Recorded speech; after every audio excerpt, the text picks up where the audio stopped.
Shut up and sit down.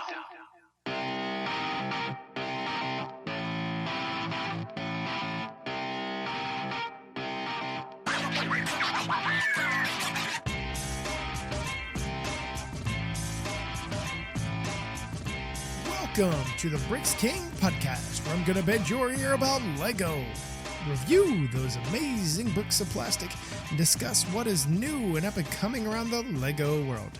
I'm your minifig host, Matt. Let's build on it.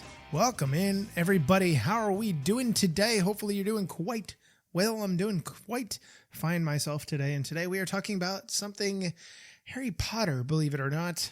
Something I just don't have a lot of background with, but you know, there are certain Lego Harry Potter sets that I just, when it comes out, sometimes it's just like, oh my God, yes, please, I need that.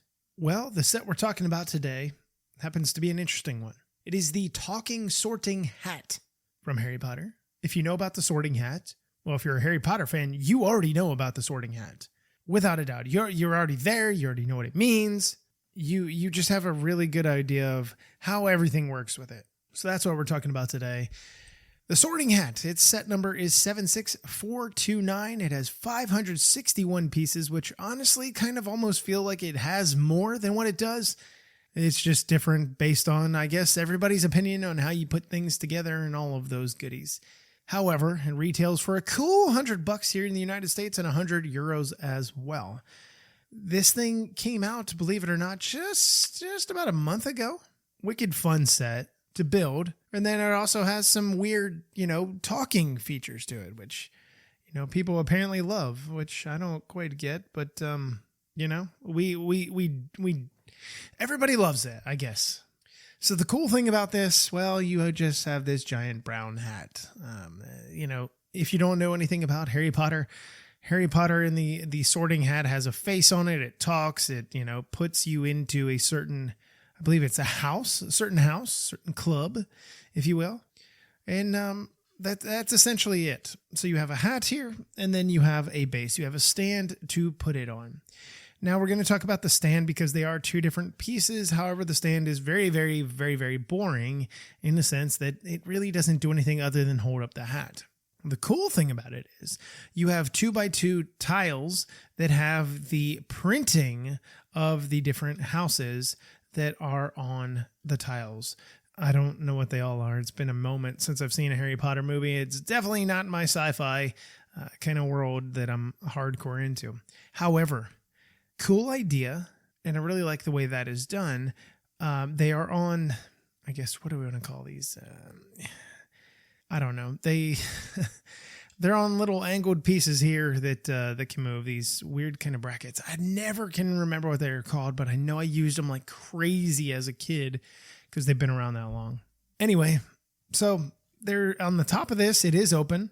It has a 2x2 open hole, and that simply sits in your sorting hat, the base of your sorting hat. Now, obviously, this thing has a Technic frame to a certain degree.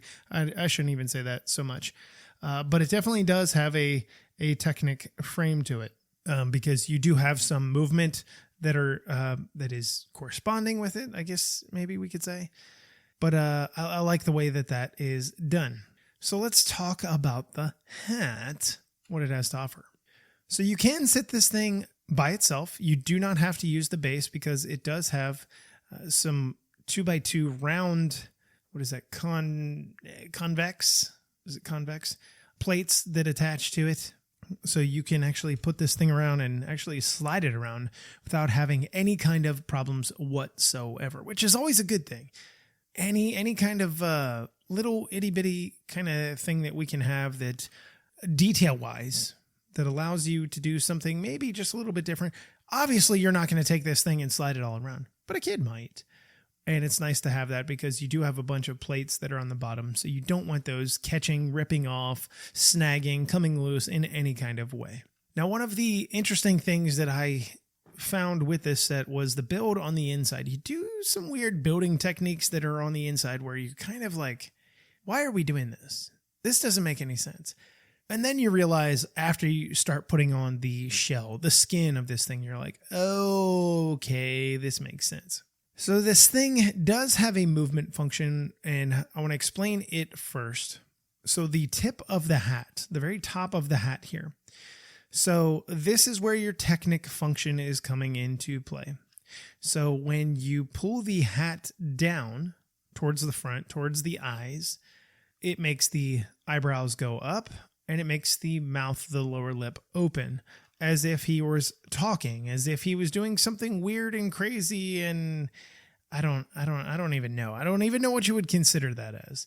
But it's the function works flawlessly, which is really neat in the way that it is done. So he's talking, he's just chit-chatting, he's doing his thing. Now inside of this, there is a speaker system, a voice box, if you will, for him. And it has, I swear it has like, I'm going to be 100% wrong. I want to say it has over 20 phrases on it. I'm probably more. I don't know. But I want you to kind of experience it. So when the mouth opens, because you can get the mouth and the eyebrows to go up and down, all you have to do is continue to move the hat. But if you so choose not to, well, you have to move the hat. But when you pull it down to a certain degree, distance, depth, that is when it clicks the voice box into gear. And this is what you end up having. This is one of those sayings.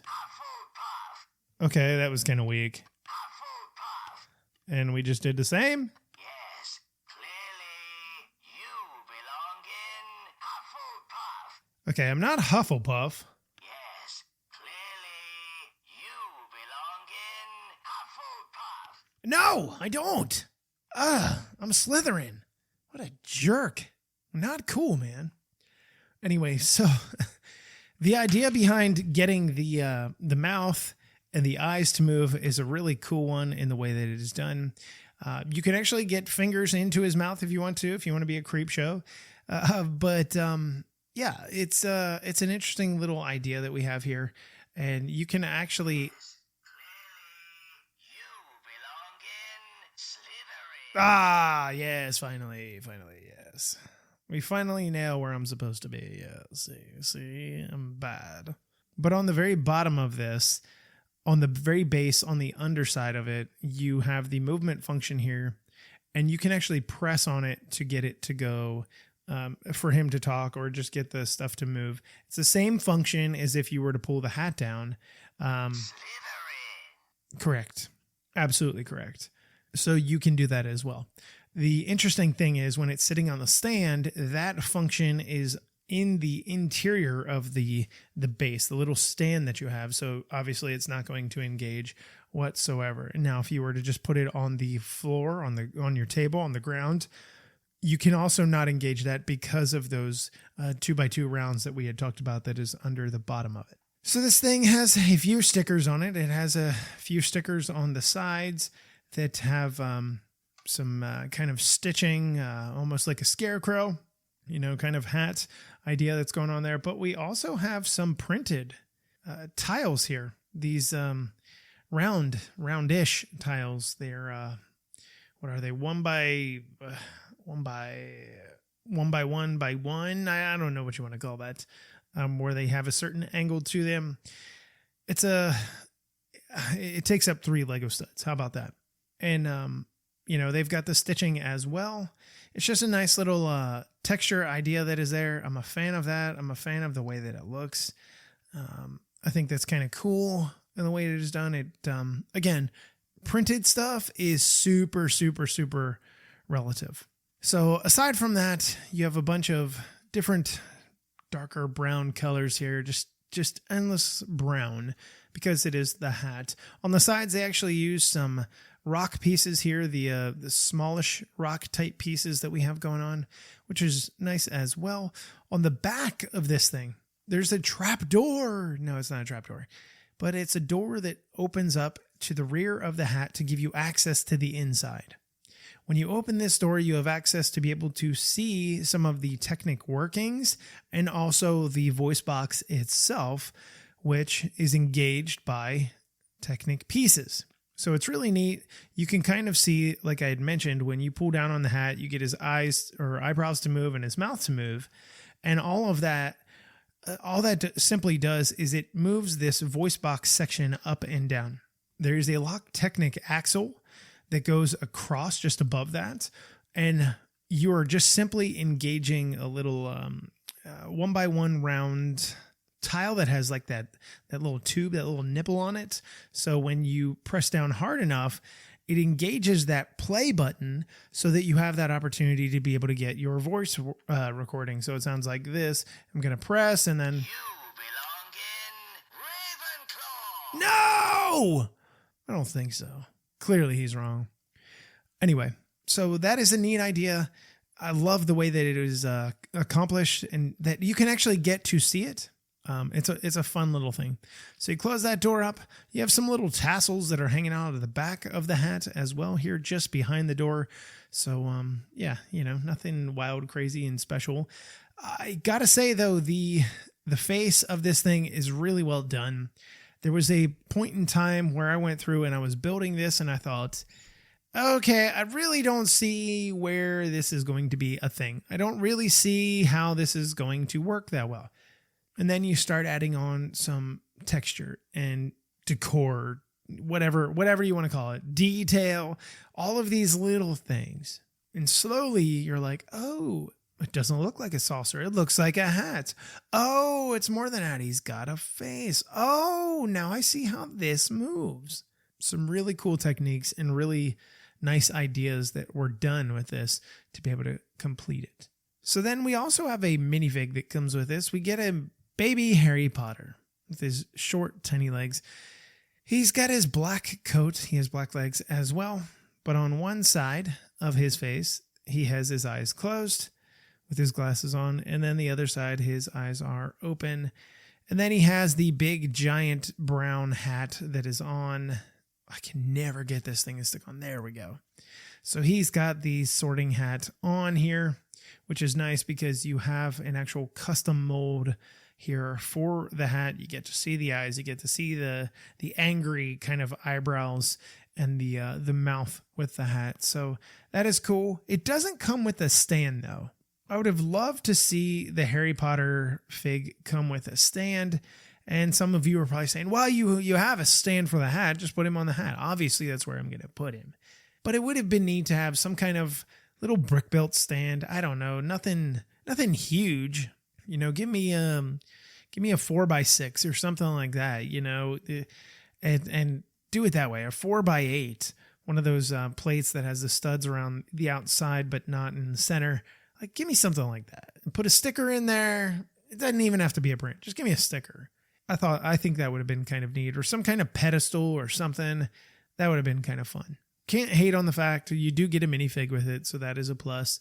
One of the things, though, that I had talked with somebody about is the expense. The expense of this thing is expensive. You're like, oh my God, I only have 560 pieces. Yeah, you do. But you have a piece of technology. Technology always ratchets things up. Every single time you build something that has, whether it be power functions in it, whether it has a light brick, whether it has, a voice box, in this case, a little speaker piece, it's always going to cost more because of the technology. This would have been a perfect $80 set, in my opinion. Perfect. $100 set? I see where it's at, right? I see the price. I don't agree with it, but I see why they made it what it was. And you could probably go back and look at let's just say over a 5-year period, right? Let's just say over a 5-year period, you go back and you look at sets, whether it be Harry Potter or something like that has some kind of technology piece in it, a light brick, a motor, power functions, a speaker in it. Those things are going to be more expensive, obviously, than the baseline of sets. The question is, are they too expensive? I don't think this is too expensive. If this were something you would have got at like $109.99 or $119.99, I would have really been pissed. Now, I don't think that would have ever happened, but I think a good spot for this probably would have been around the $89.99, maybe $84.99 would have even been really great. Obviously, it's not a thing, but I could see $89.99 better here. I could forgive the slight cost increase at $90 versus $100, right?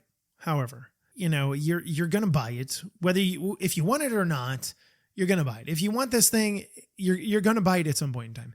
If you don't want it, you're not going to buy it.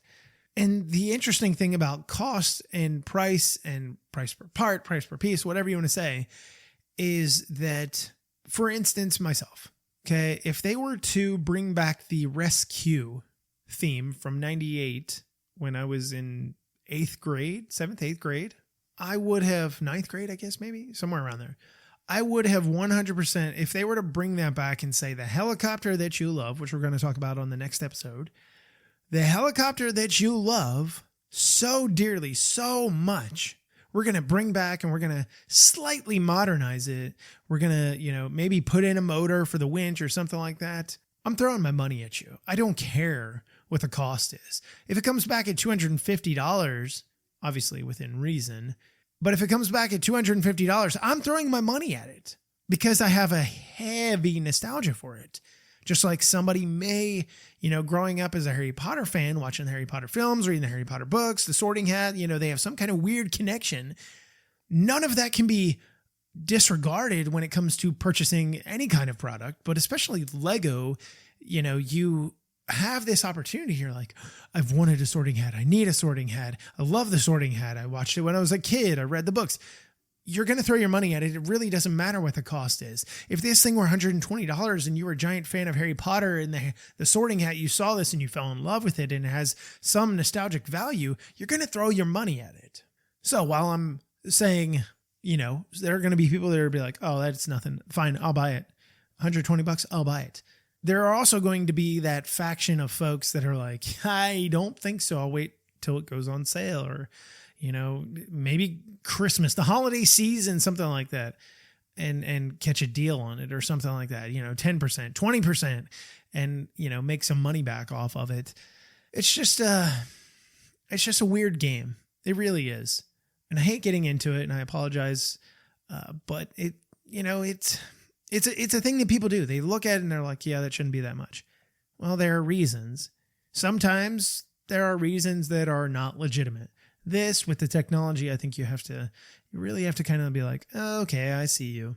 Anyway, so I've been really neglecting this over the past few episodes. I need to get back to kind of scoring these, right? The build, I think, is probably somewhere around an 8, maybe 7.5. I don't think the build was super fun, dull because of the brown and stuff like that. The only thing that really kind of intrigued me was the Technic building on the inside. I got to see some of the the movement functions that go into it. You're kind of like, oh, that's kind of cool. But I put this thing together in probably 2 hours. It wasn't anything where I was like, oh my God, this is going to take me days to put together. Not a bunch of tiny pieces. There's some tiny pieces on the inside, with the interior things of connection points and Technic points and all that kind of thing. But nothing where I was like, eh. And you also kind of get the idea of like, okay, this is a semi-symmetrical build. I'm doing the same thing on the right side. I'm willing to bet in about 10 steps, I'm going to do the same thing on the left. So you kind of build separate sides at the same time. And just, there are some techniques, you're like, oh, well, I have to have a certain angled plate. Well, obviously it's going to go on this side, or I have to make sure that this piece is angled towards the front on this side, whereas if I were to build it identical to the right side, it would be angled towards the back. Those are things you adjust for in your head. At least I do. And, while I appreciate builds sometimes, well, I shouldn't say sometimes, all the time, there are moments where I'm just like, okay, I'm kind of, it's a drone feeling. Like okay, this is repetition. I'm doing this. Okay. I know these pieces are going to be on this side. I know I'm going to use the same technique on the other side. So that is where I kind of give it the 7.5/8. I would say 8 on a good day. Today's a good day. I would give it an 8 today. The build as a whole, the idea, the set, I think it's fun. It's not super large.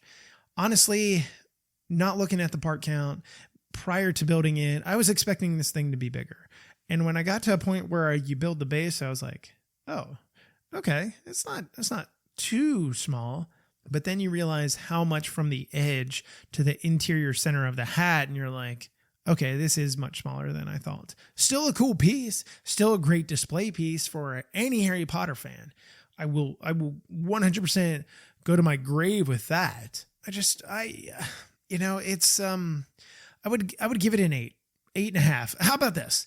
I'll give it an 8.65 as a whole. I'll give it an 8.65. I can't give it a 9. And it sure as heck is not a 10, but it's somewhere around that 8.5 range. I think it's a nice build. I like the idea behind it. I like the construction as a whole involved in it. You get a minifig while you don't get a stand. I can't knock that, but you get a minifig. You get something that can talk, and it's almost like this showpiece, and you just kind of get to, I don't know how many people, have friends come over to their house and say, hey, look at my talking hat. I don't think that's a thing. Maybe it is. Maybe I should be that person. I think I'm going to. Look at my talking hat, everybody. You know what? I got a better idea. I'm going to put it in my office, and we're going to find out what every kid is. Are you Slytherin and cool like me? Or are you Hufflepuff? I am not Hufflepuff. I cannot believe it. Did it 4 times in a row. Anyway, that's going to wrap up the episode. I did say we are going to be talking about Rescue, RES-Q, on the next episode, but it's not about the theme as a whole. It's as a parallel to something that you can buy right now that I immediately built, and I was like, holy crap, look at this thing. I got nostalgic vibes to a certain degree, so we're going to talk about it because we have to. Anyway, so until we meet again, I'm your minifig host, Matt. Let's build on it.